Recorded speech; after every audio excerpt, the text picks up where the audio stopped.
Meus queridos e minhas queridas, sejam muito bem-vindos a mais um episódio do Liberdade Financeira, o nosso programa sobre tudo do universo dos investimentos. Meu nome é Gabriel Mello, eu sou especialista em investimentos, meu Instagram é @escolhainvestirsemempre, segue lá.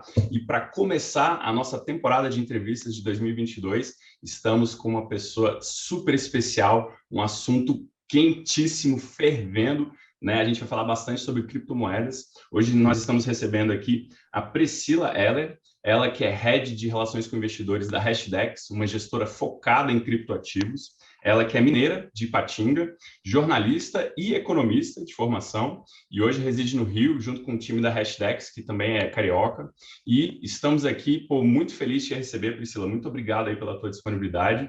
E antes de te passar a palavra, eu já queria te jogar uma pergunta. Quem é a Priscila? Muito obrigado pela presença. Obrigada. Primeiro, uma honra participar do seu programa e conversar com seus telespectadores. Bom, a Priscila, ela tem uma alma carioca mineira, eu gosto de estudar, gosto muito de trabalhar, então gosto muito de fazer isso que eu faço, de educar as pessoas sobre esse mundo dos criptoativos, acho que é um mundo muito novo. Gosto de praia, né, que é uma coisa que não tem em Minas, então é minha cidade que eu acabo passando a maior parte do meu tempo, mas gosto também de viajar, gosto de uma boa comida, acho que todo mineiro também gosta de uma boa comida caseira, uma boa comida às vezes mais sofisticada, e eu estou aqui nesse mundo para poder aprender. Eu acho que cripto me permite estar constantemente aprendendo algo novo. Então, isso me deixa muito estimulada de acordar todo dia e saber que eu já estou, digamos assim, atrasada em alguma coisa. Legal. Poxa, e eu queria te perguntar uma coisa que eu tenho uma grande curiosidade. Como é que foi essa sua transição de carreira? Poxa, você que começou como jornalista, de repente virou economista e de repente caiu dentro do mercado financeiro, assim. Como é que foi essa transição? Tá. É, eu sempre tive vontade de cobrir fatos relevantes, de ir para o jornalismo, de trabalhar com televisão, de ter essa, né, tinha essa desenvoltura já desde nova. E dentro do mundo de jornalismo, eu procurei ter algum tipo de me aprofundar em alguma área. E aí eu comecei a me identificar com a economia porque eu percebi que poucas pessoas entendiam sobre economia.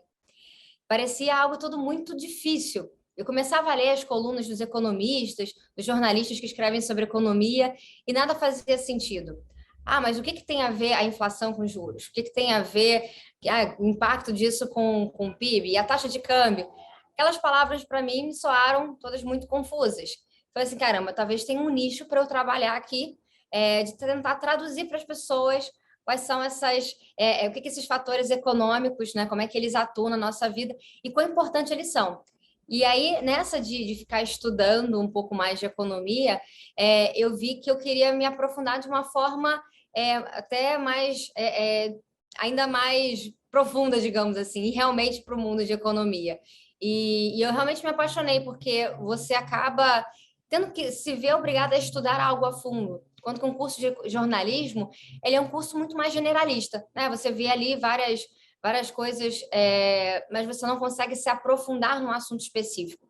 E eu gostei muito de ir para economia, de conseguir me aprofundar no assunto, e de começar a entender um pouco mais e perceber que todo mundo deveria ter na escola um pouquinho, né, algumas aulas de economia, de investimento, um pouco de mercado financeiro. Isso deveria fazer parte da nossa educação base, não deveria precisar ir para uma universidade para poder aprender. E eu acho que eu fico feliz, né, de saber que naquela época não tinha tanta informação disponível, acessível em relação aos investimentos. E hoje em dia a gente tem bem mais. Então, isso me deixa muito feliz até de poder participar disso. Então, acho que esse programa que você tem hoje na televisão já é parte desse movimento, que antes era tão difícil esse acesso. Então, eu acabei fazendo economia, mas já com essa ideia de trabalhar com o mercado financeiro, de realmente estar atuando na economia, mas de uma forma que fosse bem prática. Era isso que eu queria. E como que foi a sua jornada dentro do mercado financeiro? Assim, por onde que você começou? Assim, você já começou de cara na Hashdex? Como que foi essa jornada? Não, na verdade, quando eu comecei, enfim, cripto ainda eu nem tinha ouvido falar de cripto, né? A Hashdex começou em Quando que você 2018. começou? Desculpa, em que ano? Não, imagina, eu já tenho mais ou menos uns 10 anos de mercado financeiro e eu comecei através de gestoras de recursos, né? Asset, como o pessoal também chama, de mercado financeiro tradicional. E então eu passei por diversas áreas, né? Onde eu fiquei a maior parte do meu tempo. Eu fiquei 3 anos como analista de ações e era um trabalho muito intenso, de você estar o tempo todo acompanhando o que estava acontecendo com aquelas empresas que a gente tinha no portfólio, o que estava acontecendo com o setor, o que estava acontecendo com a economia, como é que isso iria impactar aquelas empresas, como é que você pensa em olhar ali perspectivas, né, para aquela empresa de acordo com o que está acontecendo. Então, eu comecei numa casa que era, na época, foi fundada, né, um dos sócios fundadores ali foi hoje ministro da Economia, o Paulo Guedes, e então era uma gestora aqui do Rio de Janeiro, e eu fui crescendo ali dentro, fui tendo outros papéis, conhecendo bastante um pouco de tudo, né, dentro da empresa, não só do mundo de fazer ali, como a gente chama, valuation de empresas, né, ou seja, avaliar as empresas. Então, passei também pela área de compliance, que é uma área importante hoje dentro do mundo das gestoras, que é você verificar os controles internos, verificar uma série de normas que precisam ser cumpridas perante ao órgão regulador e autorregulador. Então, eu tive realmente uma vivência muito ampla até que eu me tornei em relações com investidores, porque no contato com o investidor, parte disso não é só falar de mercado, também é falar de como é que a empresa funciona, como é que são seus controles, como é que a gente está enxergando o cenário, etc. Eu acabei juntando um pouco de todo esse background, de toda essa experiência técnica que eu tinha para me comunicar com as pessoas. E, de alguma forma, eu acabei unindo um pouco do jornalismo com a economia. Sem dúvida, que legal. E a Hashdex, como que entrou na sua vida? A Hashdex entrou muito por acaso, viu? Porque um dos sócios, um dos gestores com quem eu tinha trabalhado nessa gestora anterior, né, que era a Bozano Investimentos, ele tinha um amigo que trabalhava, que estava fundando a Hashdex, e me chamou para um bate-papo, porque eles estavam, enfim, começando a empresa, queriam entender um pouco do mercado, e eu vim muito mais para poder ajudá-los, né, para conversar, um bate-papo.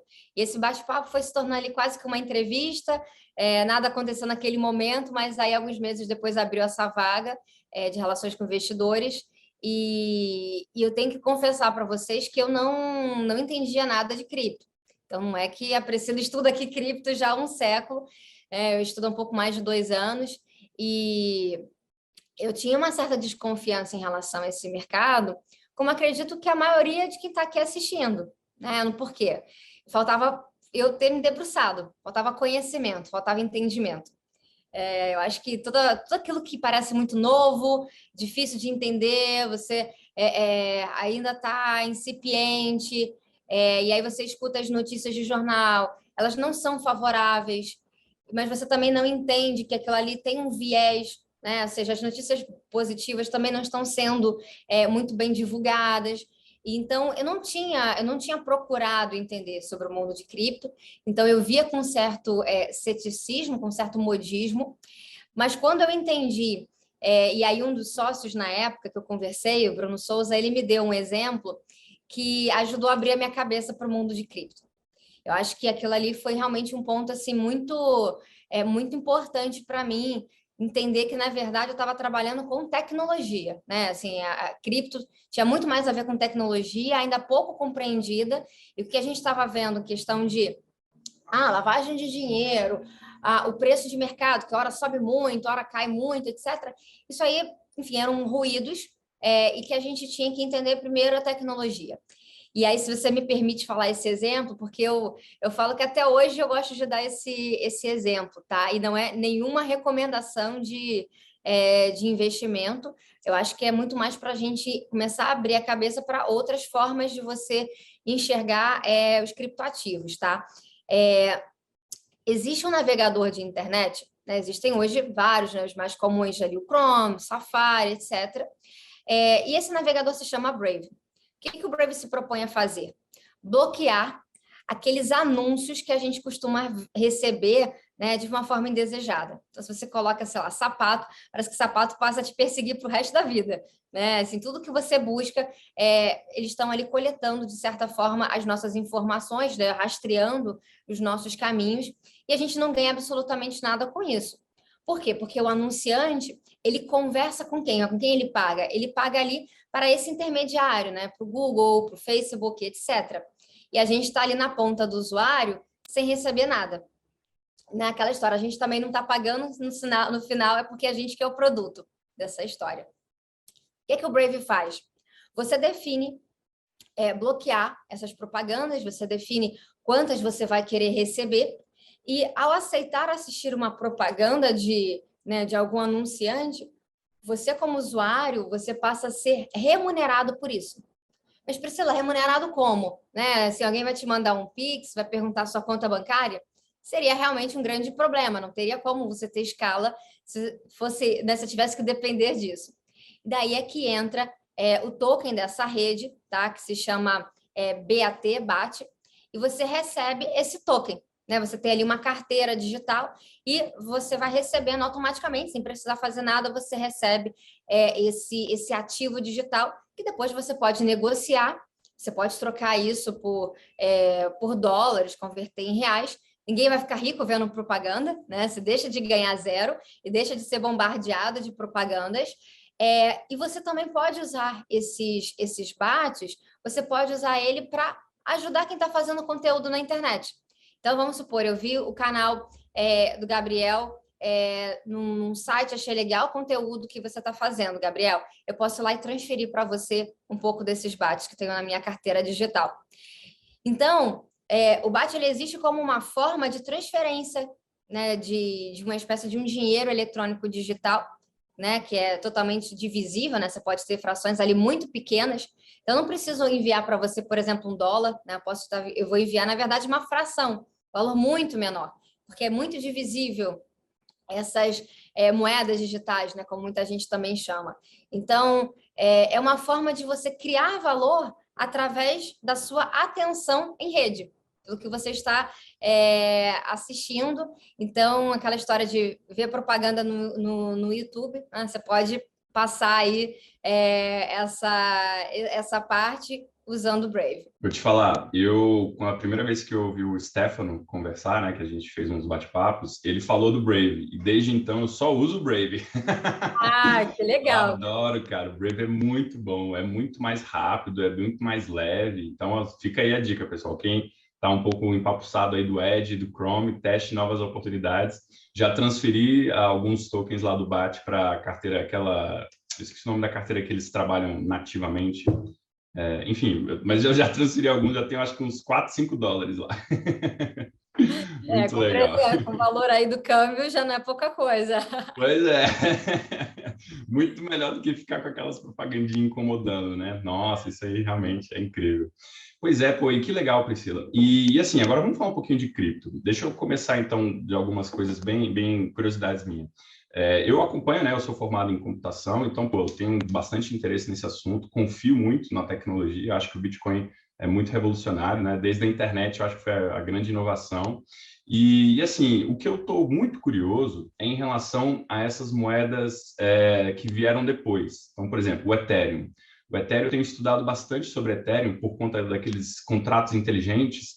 E assim, se você pudesse dar uma palhinha, por que o Ethereum ele assim ainda não bombou tanto? Ele já bombou bastante, mas pela versatilidade, coisas que ele faz que o Bitcoin não faz, na minha cabeça, ele já teria que ter dominado, ele já teria que estar muito maior do que o Bitcoin. Mas ainda a gente vê que, mesmo com a versatilidade muito maior, ele ainda é o quê? 30% só do próprio Hash 11, né?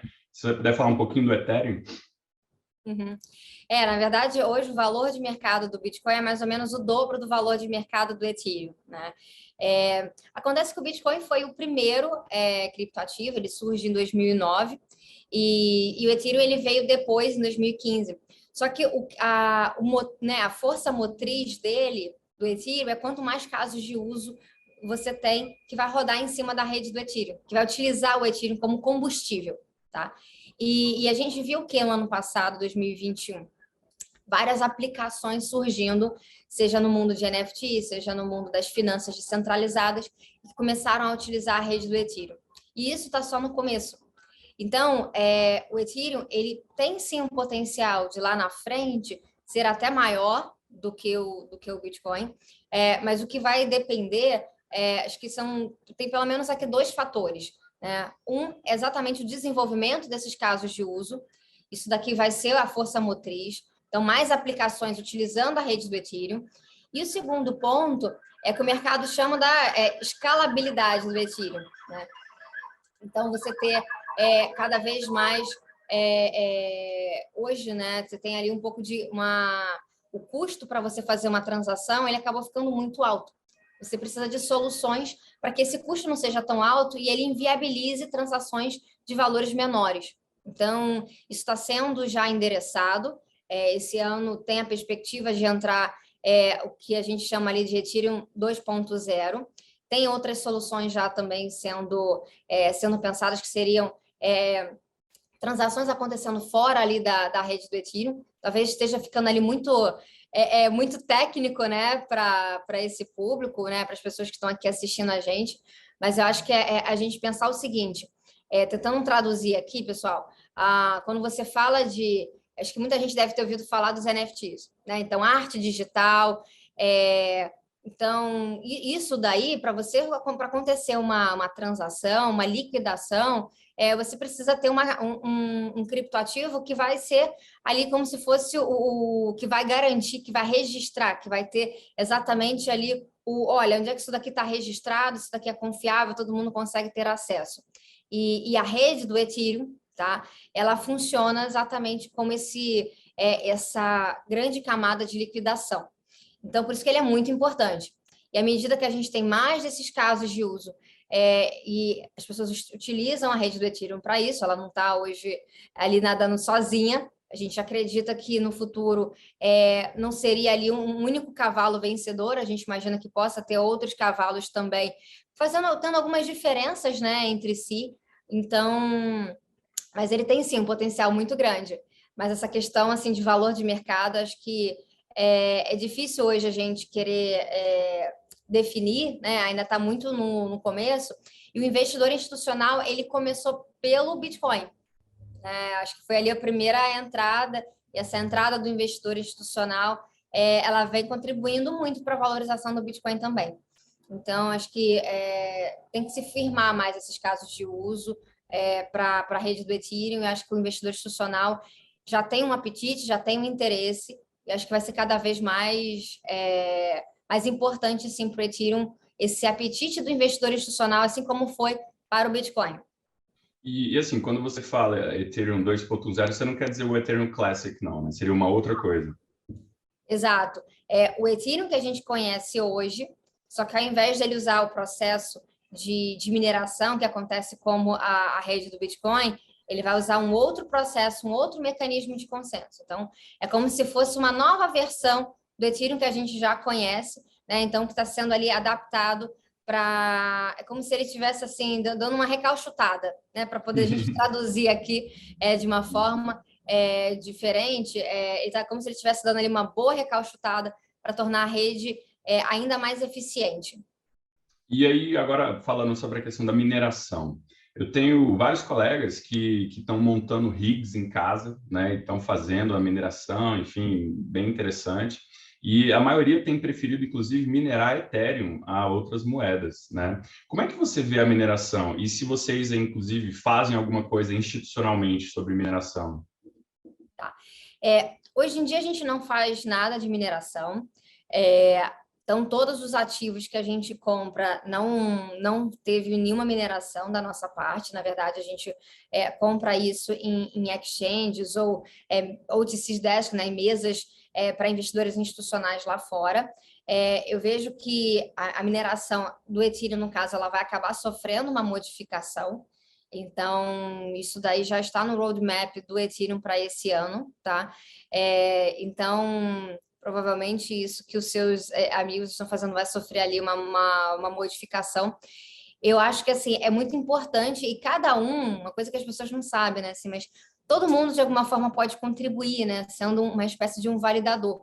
Né? Se você baixar todo, né? Se tiver ali ou um computador ocioso, né? Se tiver ali um hardware ali que consiga ter bastante espaço, você poderia ter, por exemplo, o conjunto de todas as transações que estão acontecendo. E quanto mais cópias isso tenha espalhadas pelo mundo, né, mais seguro fica a rede. Então, não precisa necessariamente você minerar no sentido de ter que gastar ali muita energia, tá? Isso falando aqui da rede do Bitcoin, na casa da rede do Ethereum, isso vai mudar um pouco, onde ele vai se transformar, ao invés de ser um processo de mineração com gasto de energia elétrica, vai ser o que a gente chama de stake, em que você vai depositar o Ethereum que você tem, né, o Ether que você tem na sua carteira, e aí, a partir daquilo ali, né, se você tentar, por exemplo, fraudar a rede, fazer algo errado, você perde o Ether que você depositou. Então, é um mecanismo de incentivo diferente do que o da rede do Bitcoin. Ah, que interessante. E assim, e como é que você vê aquela, como a gente até falou no início, né? Assim, bem rapidinho, a questão do uso para o crime, né? Assim, eu conheço, por exemplo, a Monero, que é uma moeda que teoricamente é totalmente anônima, né? Não tem como rastrear, enfim. Você acha que isso pode continuar contribuindo para essa má fama, né? De uma certa forma, das criptomoedas? Tá. Vamos falar assim primeiro, né? Do principal criptoativo é o Bitcoin. E muita gente acha que ele é um excelente ativo para lavagem de dinheiro. A verdade é que ele é rastreável, né? Ele não é anônimo, como no caso a rede do Monero, como você citou. Então, existem casos, por exemplo, nos Estados Unidos, de apreensão, inclusive de prender pessoas, foram atrás de pessoas que estavam cometendo crimes na internet, porque elas estavam aceitando Bitcoin, e eles conseguiram ir atrás dessas carteiras e prender essas pessoas. Então, conseguiram ir rastrear. Inclusive, o FBI já fez, sabe o quê? Leilão de Bitcoin, né, da apreensão. Então, né, para quem acha que é ilegal, algo assim, né, quando você faz apreensão de droga, você não faz leilão, você não distribui, né? Em tese, você incinera. No caso de Bitcoin, eles fazem leilão. Então, isso para poder mostrar que ele é rastreável. E existem estatísticas que mostram que o percentual utilizado ele é muito baixo, tá?